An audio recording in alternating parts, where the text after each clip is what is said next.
For me, I think music is just not only about playing. Sometimes we need to know more about the background, the history, music theory, and musicology stuff to support our playing. Hello and welcome to NCPA On Stage. I'm your host, Yingying. And today we have a very talented guest with us.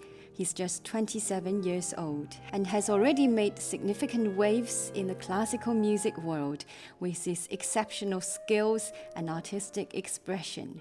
He will pursue his doctorate degree in the United States. Let's welcome Chinese clarinet virtuoso Shen Tianyi. Tianyi, thank you for joining us today. Thank you so much, Ying. It's glad to be here. I understand that you are currently spending your summer vacation in China and you've been busy performing and connecting with people in the music field. So how has this experience been for you? It's fantastic. I've actually played three different concertos throughout this 2 months from early June to a few days ago. So I also did a series of short chamber recitals and two other smaller solo recitals. And I've also taught at the Qingdao Clarinet Festival for 1 day. And it's really good experience for me. Thank you for sharing this. And now let's discuss your remarkable journey in music. But first, let's delve into your debut album, 金玉之音, Sound of Imagination. This is Poulenc's Clarinet Sonata.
What a beautiful piece. Your playing is incredible, expressive.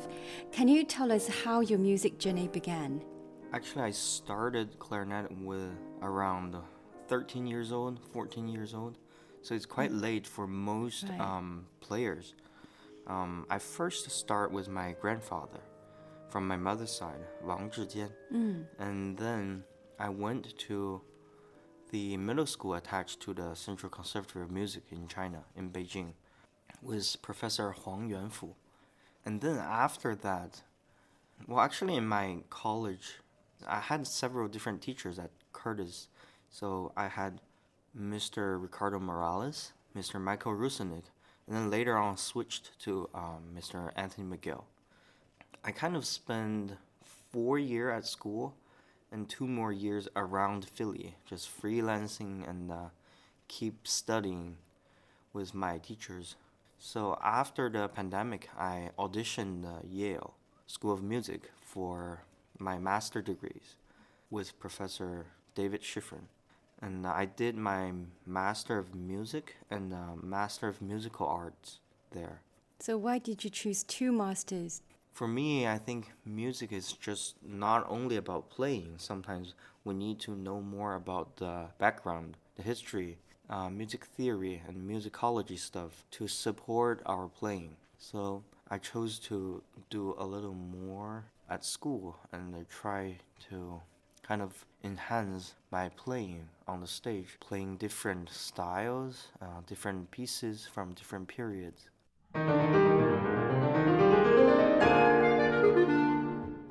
Now let's listen to another piece from your album. It's called Grand Duo Concertant for Clarinet and Piano by Carl Maria von Weber. Can you introduce a little bit about this music to our listeners? It's an early piece for the clarinet. It was written around 1816, and it's basically one of his last clarinet work in his career. So when I worked with Tianxu with this CD, we got a lot of thoughts when we play. So Tianxu is another young pianist from China. Yes. And your good friend? Yes. We went to Curtis at the same year, and then he finished his Juilliard master degree last month, 2 months ago. Yeah, and we're really good friends.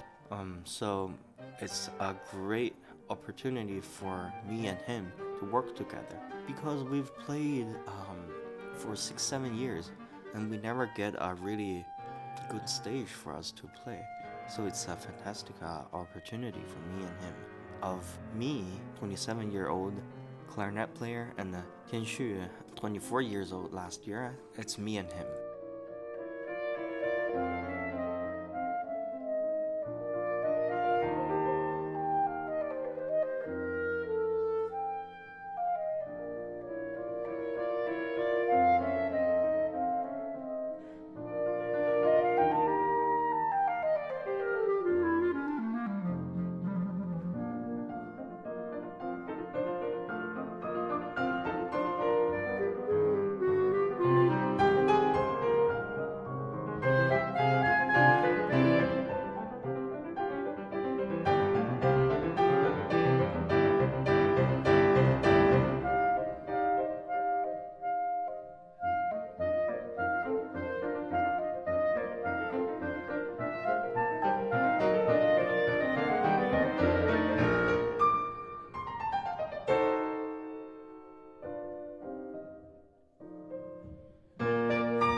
Such a stunning performance. You released this album last year, and what inspired the selection of the pieces of this debut album, and what themes or messages were you hoping to convey? For me, when I build up this program, it's about the variety of clarinet repertoire. So I kind of picked a really wide style of music. We got like neoclassical Poulenc sonata, like traditional romantic French piece, Widor's piece, and we've got a late romantic French piece, Saint-Saëns, early romantic piece, German style piece, Weber's Grand Duo Concertant, and one Schumann Fantasy Stück. It's different between each pieces.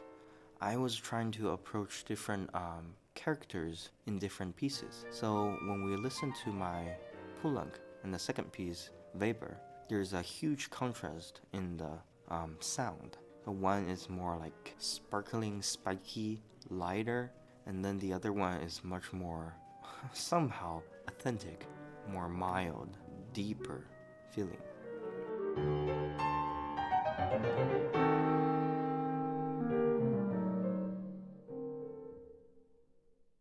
It's fascinating how you curated such a diverse selection.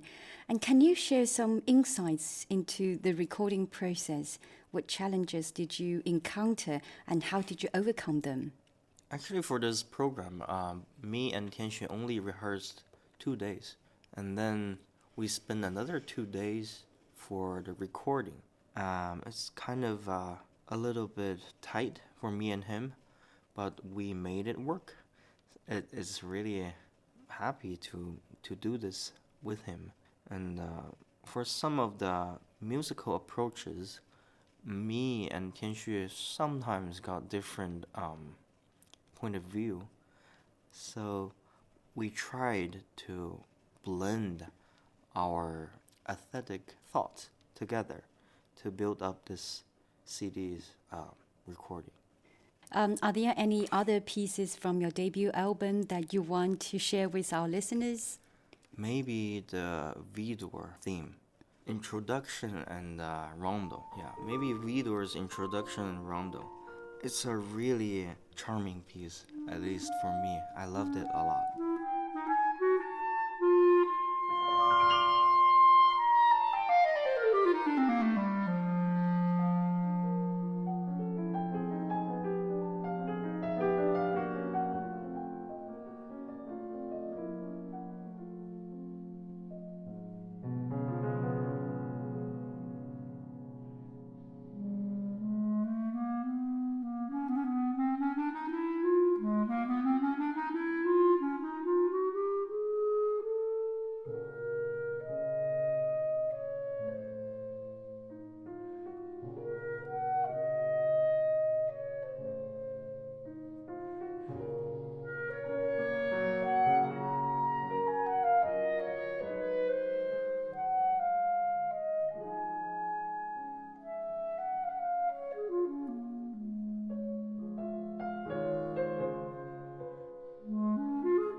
That's Widow's introduction and rondo, performed by Shen Tianyi and An Tianxu.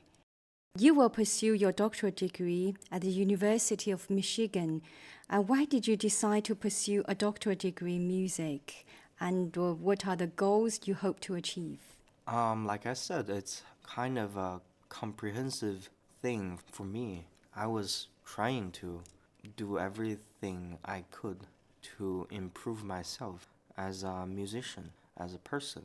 So at school, there are a lot of opportunities to see more people, to work with many fantastic, great musicians, colleagues, and it gives me better future, I would say.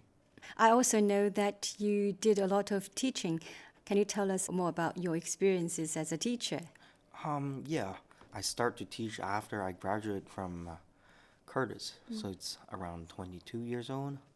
And then when I got to Yale, I had the opportunity to teach some secondary lessons and teach clarinet lessons for the Yale College kids. It's a great experience for me. So when I teach the students, it's like a mirror of me, myself. I I want to try to see the student as a part of my adventure of music.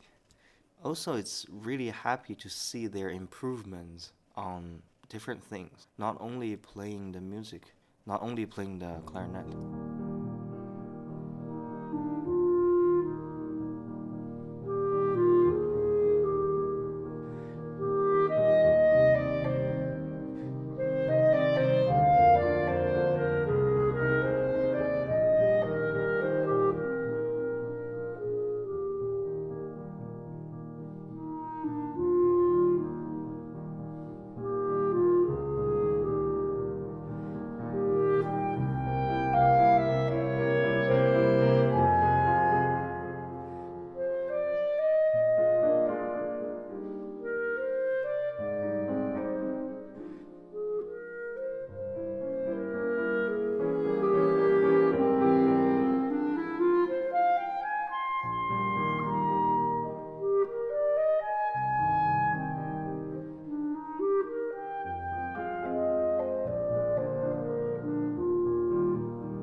You are just 27 years old, and your academic journey is truly impressive. I'm curious about your perspective on music education. You have studied in both China and the United States. What differences have you noticed between the two systems? For me, I cannot miss any of it. So I had my fundamental studies basically in China for my whole middle school and high school here. And it gives me a really good way of practicing to learn stuff and to really think by myself. And when I travel around, it kind of opens up my mind so I can observe more knowledges about playing the instrument, about music, about everything. I'm really glad to share my experience with my students in the United States. Sometimes I kind of gave them some different experiences about my story and kind of a different way of looking at this issue or a problem or anything like that. So it could be really helpful for them to improve. We got a really long history, a really good cultural background for Chinese kids. So in some way, it's better. So we'll benefit from our rich culture, actually. Yes, for sure. It's enlightening to hear how these two educational approaches have shaped your artistry. And looking ahead, what upcoming projects or collaborations are you excited about? Are there any new directions or genres you are particularly keen to explore in your musical journey? Well, I'm going to start my doctoral program pretty soon. So for me, I think I'm 27 right now. I still got some time to try to be better for some point. And I would definitely want to try to go to some competitions if possible and be a useful person to everyone around me as a player, as a person, as a teacher, or any different ways. That's kind of my goal for now. Apart from music, are there any interests or hobbies and you'd like to pursue? Yeah, for sure. Actually, I've studied clarinet for a quite long time. When I'm free at school, I tend to go to technicians around my school, sometimes in New Jersey, New York, Philadelphia, or even the South in Maryland. So I went to those repair stores to learn about the designs, about tone holes, instrument, the bore, and the mouthpieces. It can really help me about how to play the instrument. How does the instrument like function? So those kind of stuff, a really important part of my life when I don't play the instrument. So you mean you enjoyed watching the making process of a clarinet? Kind of. I do make my small products myself, but it's a different story. Yeah. Oh, amazing. I really like to go to art museums when I look at those paints for studying, I would say, or for inspiration for me. Some of my really favorite style is Impressionism and Expressionism. So it's later paints. It really gives me inspiration about the light, the color, and different characters when I think about music. Yeah. So you can find a connection between the arts and the music. Yes, for sure. Okay, Tianyi, it's been a pleasure speaking with you. We're grateful for your time and insights. Thank you so much, Ying. To our listeners, make sure to check out Shen Tianyi's album 金玉之音 Sound of Imagination. Stay tuned for more episodes of NCPA On Stage. Until next time, keep enjoying the world of music.